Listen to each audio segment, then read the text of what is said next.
Hi everybody, Justine Froelker here, author, speaker, corporate trainer, certified Daring Way, and Dare to Lead Facilitator, and we are in our January series of The Courage to Speak. We've talked about asking for what you want and need. We've talked about speaking your whole story and your whole truth. We've talked about speaking your feelings last week, and this week we are going to talk about speaking up, not for people who have been silenced. Now, this is a tricky one, especially in the world that we live in. We live in a pretty divided, very opinionated, angry, messy, complicated world. And you cannot remove your upbringing, your privileges from your lens. It is our job as human beings who live in connection. It is our job as daring leaders, parents, loved ones, friends, to come alongside, sit beside people who think different, look different than us, and seek to understand with curious language.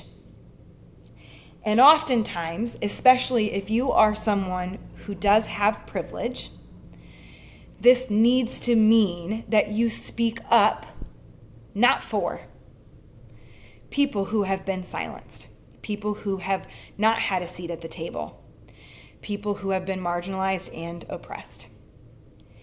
And the hard part is that these are scary conversations to have. This is a scary video to put out, because when we talk about things like inclusion and equity and diversity and all of that, it is important to love all and make a seat at the table for everyone, and that the more diverse the table is and your teams are and your families are and your friend groups are, the healthier this world is.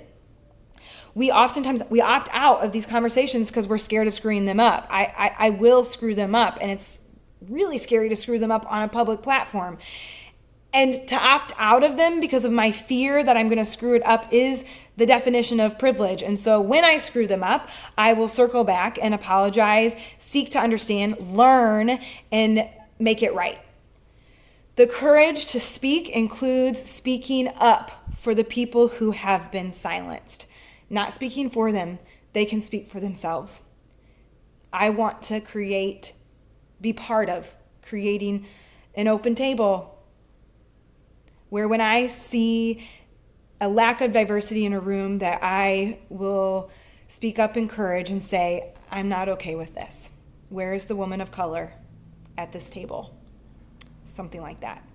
So the courage to speak up also means the courage to speak up when it comes to inclusion and diversity and equity, and to speak up for the people who have maybe been silenced by the world that we live in, and systems especially, because that's how the systems will change.